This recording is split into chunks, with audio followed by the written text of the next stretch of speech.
walk by faith and not by sight.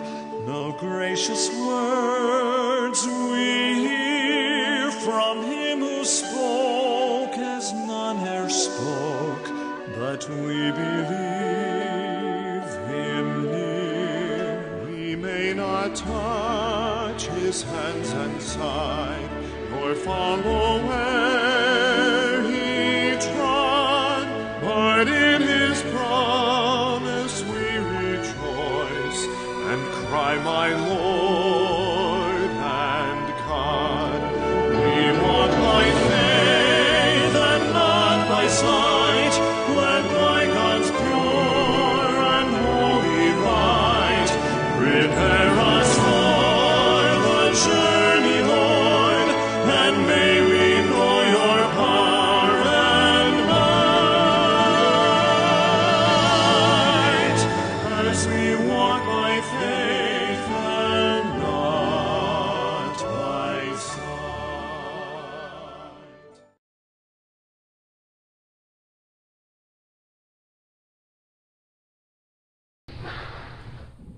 Good morning. Morning. I'm so very thankful to be here, and thank you, Father Tom, for inviting me. As he said earlier, my name is Chris, and I'm from a first-year student at Virginia Theological Seminary, which means I know just enough to be really confused about everything. A couple of things that you need to know about me for this sermon is that I'm a cradle Episcopalian, and I'm from Philadelphia, and I'm a sports fan. So let's start with that basic framework. Knowing that I'm a first-year seminarian, you're probably saying, oh good, another Doubting Thomas sermon. Like we haven't heard this before every single year. I'm happy to snatch at that low-hanging fruit and give you yet another sermon based on Doubting Thomas. So let's set the scene for our gospel today. There they are, all of the disciples of Jesus, almost all of them, are in the upper room. Jesus has been crucified.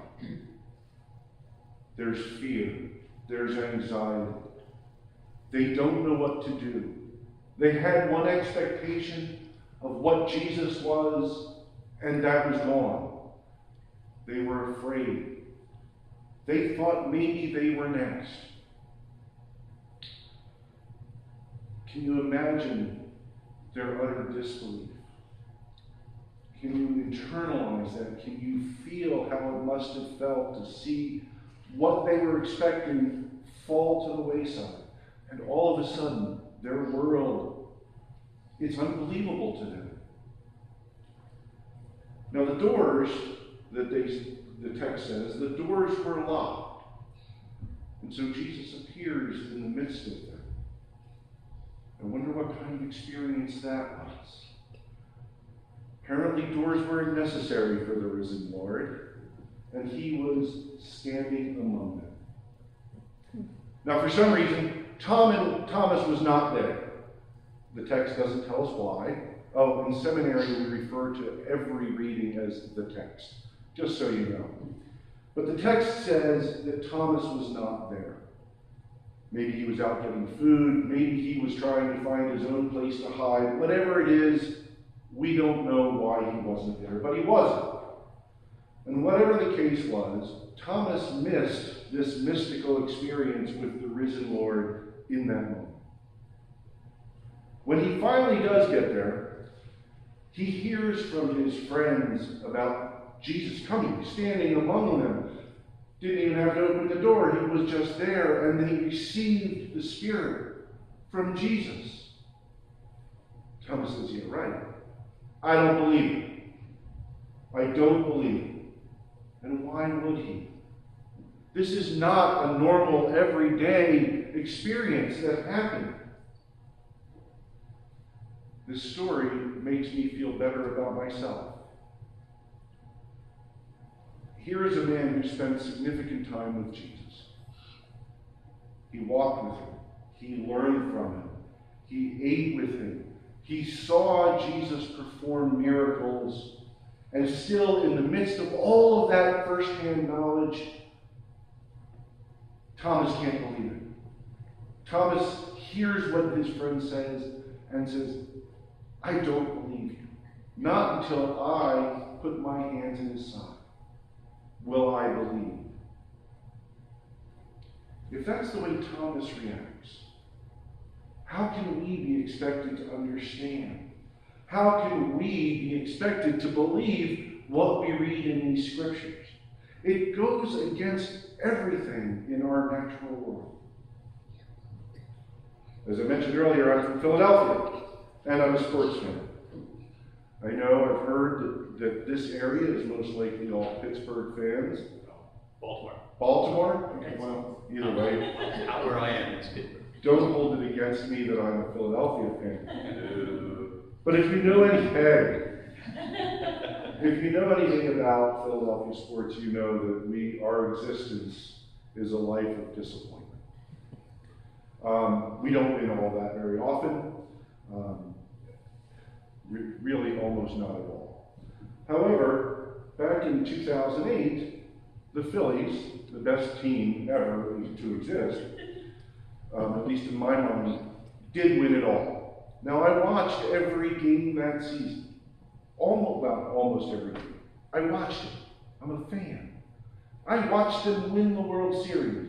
And the first thing I said was, I don't believe it. I watched it, and I still said, I don't believe it. It was a magical year. I remember thinking, for the days afterward, did that really just happen? Isn't that how we feel sometimes? When we hear things or see things that are just too much to comprehend. Think about a time in your life when you were told something and you just shook your head and said, I can't believe it. No way.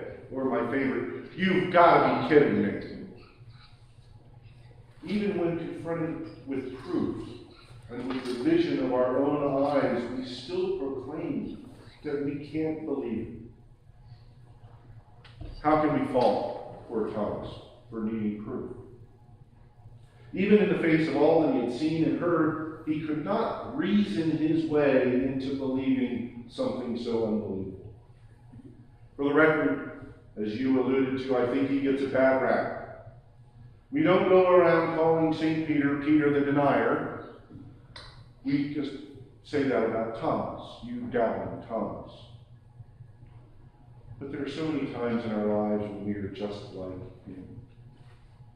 This is where I make my church history professor very happy, because I'm going to mention something I just learned a few weeks ago. We had a discussion about a gentleman that you probably associate with the American Revolution and with his pamphlet called Common Sense. Of course, I'm talking about another Thomas Paine.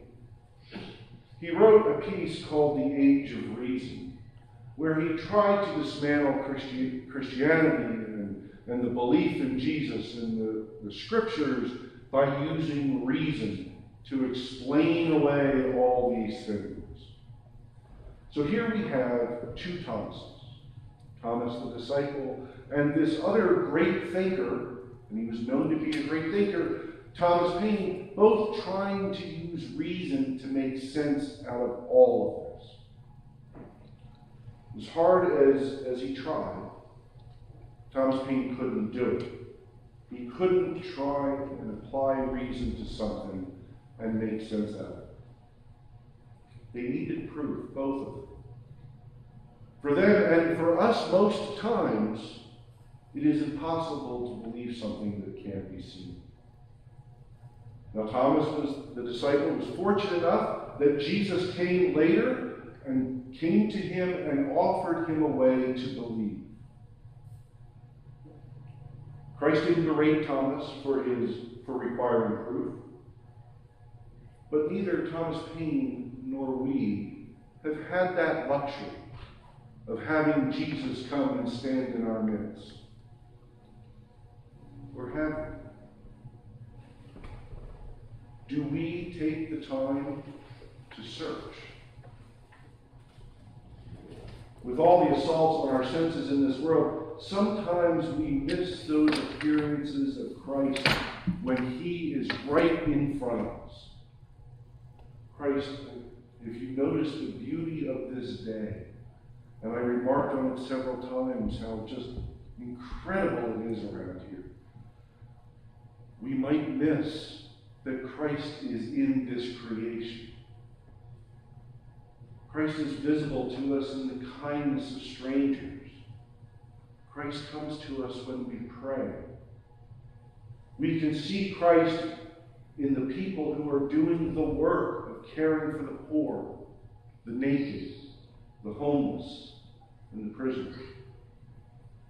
It is in this seeking of Christ and seeking the right relationship with Christ that we can know and feel Christ's presence. When we no longer seek to discount the possibility of Christ through applied reason, we are opened up to the possibility of Christ manifesting himself in all places of our lives. God gave us reason. God gave us the ability to think. And God also gave us the ability to seek. It is in this desire, and it is through seeking, that we can have our own personal experience with the risen Christ. Reason alone isn't going to get us there. I'll say it again. It is in the seeking of the risen Christ that we can recognize him. It is in this seeking that we can experience our personal relationship with Jesus Christ. Our baptismal covenant tells us to seek the Christ that is in all persons. Look to your left. Look in front of you. Look to your right. If you see those people next to you, then you have seen the risen Christ today. If you doubt, seek. If you question, seek. Take it easy on poor Thomas. We're a lot like you.